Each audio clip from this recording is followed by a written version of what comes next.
sorry ass DJ.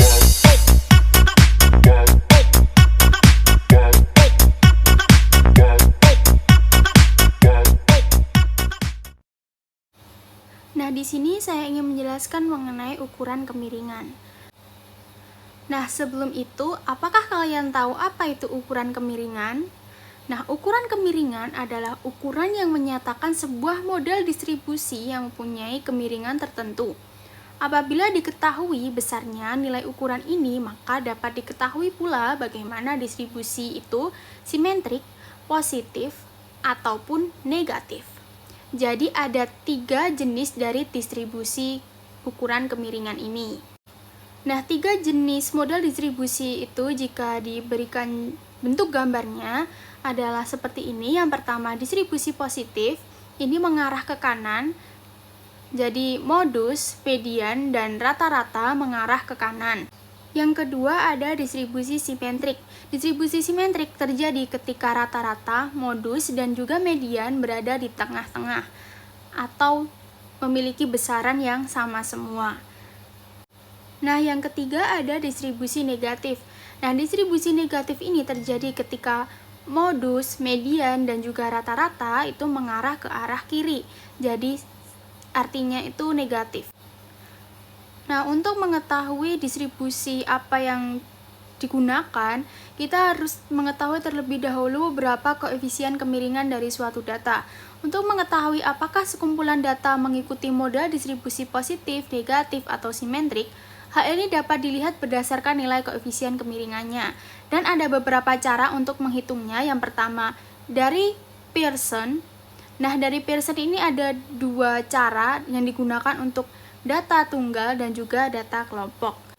Nah, untuk rumus koefisien kemiringan bagi data tunggal, rumusnya adalah X bar dikurangi mu dibagi S, di mana X bar itu adalah rata-rata, dan mu itu adalah modus, dan S adalah simpangan baku. Nah, untuk data kelompok, rumusnya adalah 3 kali X bar dikurangi ME dibagi S, di mana X bar adalah rata-rata, ME adalah median, dan S adalah simpangan baku.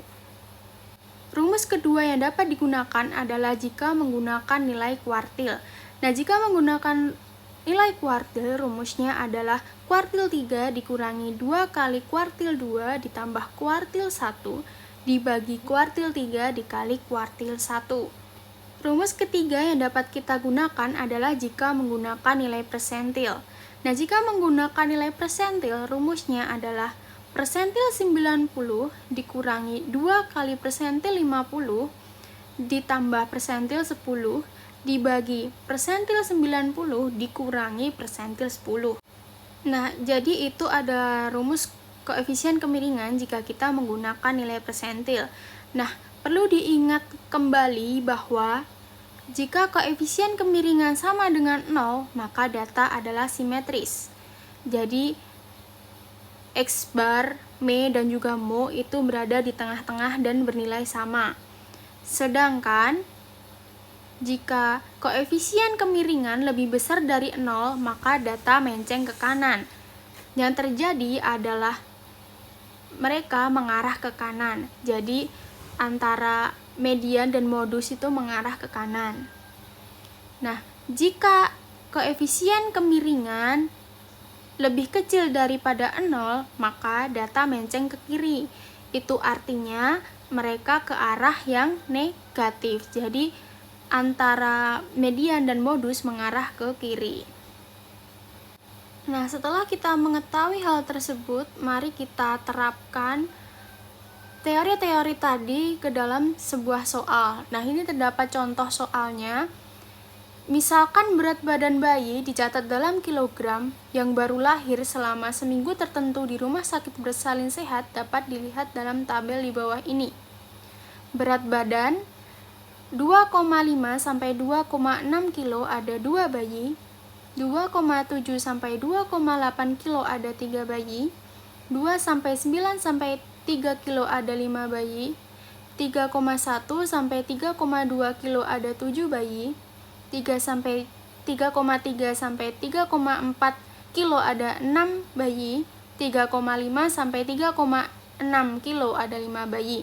Nah, total seminggu berat bayi yang baru lahir, banyaknya bayi yang baru lahir adalah 28 bayi. Nah, pertanyaannya adalah kita harus menghitung koefisien kemiringan jika menggunakan kuartil. Jadi, mari kita terapkan soal berikut ke dalam rumusnya. Oke. Nah, masih ingatkah kalian rumus jika kita mencari nilai koefisien menggunakan kuartil? Ya, benar banget. Jadi, rumus dari koefisien kemiringan jika kita mencari menggunakan kuartil adalah K3 dikurangi 2 kali K2 ditambah K1 dibagi K3 dikurangi K1. Nah, langkah pertama yang harus kita lakukan ketika mencari koefisien kemiringan menggunakan kuartil itu adalah mencari K1, K2, dan K3-nya. Oleh karena itu, pertama-tama kita cari K1-nya terlebih dahulu, oke? Mari kita hitung. Adakah di antara kalian yang masih mengingat bagaimana rumus dari mencari K1? Yup, benar banget. Jadi, rumus dari K1 adalah batas bawah K1 ditambah P dikali 1/4 N dikurangi frekuensi kumulatif kuartil 1 dibagi frekuensi dari kuartil 1. Setelah itu, langkah pertama yang harus kita lakukan adalah mencari letak dari K1, di mana rumusnya adalah 1/4 N plus 1. Nah, 1/4 28 ditambah 1. Jadi 1/4 dikali 29 jawabannya adalah 7 orang. Jadi letak kuartil pertama jika kita lihat dengan menghitung frekuensi kumulatif dimulai dari kelas interval yang pertama 2 tambah 3 itu 5, 3 tambah 5 10. Jadi 7 orang itu terletak pada kelas interval yang ketiga. Jadi kita sudah menemukan letak dari K1-nya. Nah, langkah selanjutnya setelah kita mengetahui letak dari kuartil pertama adalah mencari batas bawah dari kuartil pertama. Batas bawahnya yang bagian mana? Jadi, batas bawah dari kuartil 1 itu terletak pada ujung bawah kuartil kelas interval yang ketiga, yaitu 2,9. 2,9 dikurangi 0,5. Jawabannya adalah 2,85. Jadi kita sudah menemukan di mana batas bawah dari kuartil pertama, yaitu 2,85. Nah, selanjutnya kita harus mencari P dari letak K1, di mana caranya adalah dengan mencari ujung bawah kelas interval yang keempat dikurangi dengan ujung bawah kelas interval yang ketiga, yaitu 3,1 dikurangi 2,9. Jadi jawabannya adalah 0,2. Nah, selanjutnya adalah frekuensi kumulatif sebelum kuartil pertama. Jadi frekuensi kumulatif sebelum letak kuartil yang pertama yaitu 2 ditambah 3, jawabannya 5. Nah, selanjutnya adalah frekuensi kumulatif dari letak K1 yaitu 5. Nah, kita sudah mengetahui berapa batas bawah, berapa P, berapa FK1, dan berapa frekuensi dari K1. Selanjutnya kita akan terapkan ke dalam rumus dari K1 itu sendiri. Mari kita terapkan. Oke, mari kita langsung saja.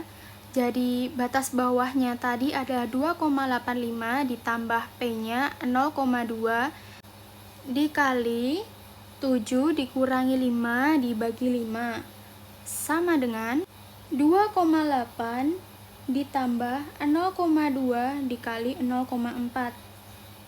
Jadi mendapat hasil 2,85 ditambah 0,08.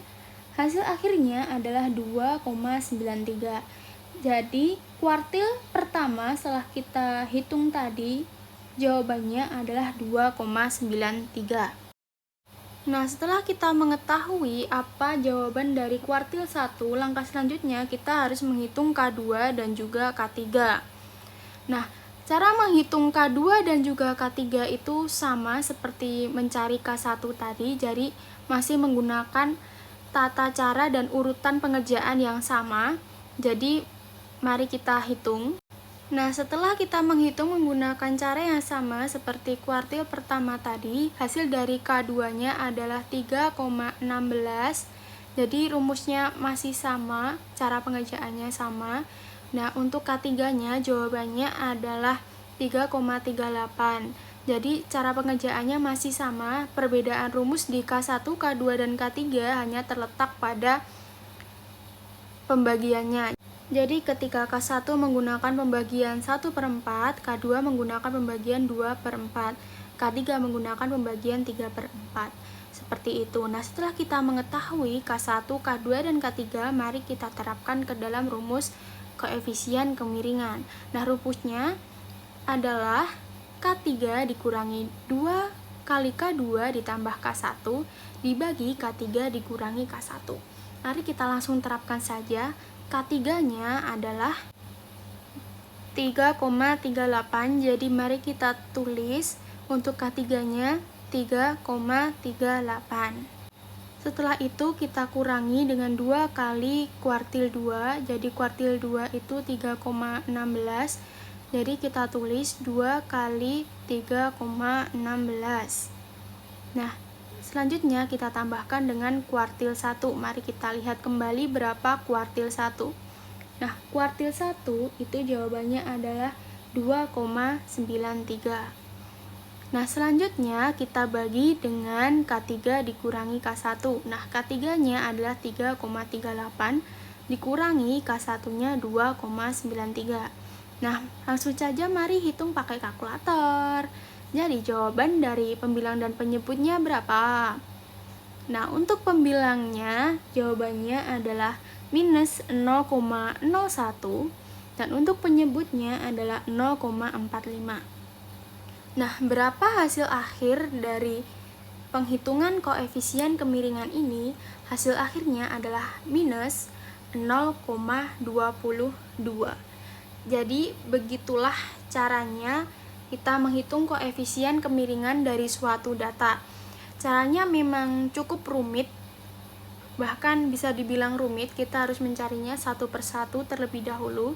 Namun jika kita tekun dalam proses pengerjaannya, saya yakin kita dapat mengerjakannya dengan baik gitu.